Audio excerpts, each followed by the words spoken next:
এই সময় থমকি ৰখ, ইয়াতেই যেন সদায় থাকাৰৈ কাষতে মোৰ মৰমৰ সুবাস বিলাই।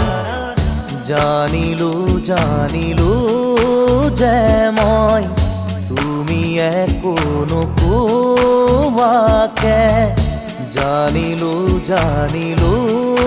যে মই তুমি একো নোকোৱাকে কি আছিলে লুকাই তোমাৰ হিয়াৰ মাজত।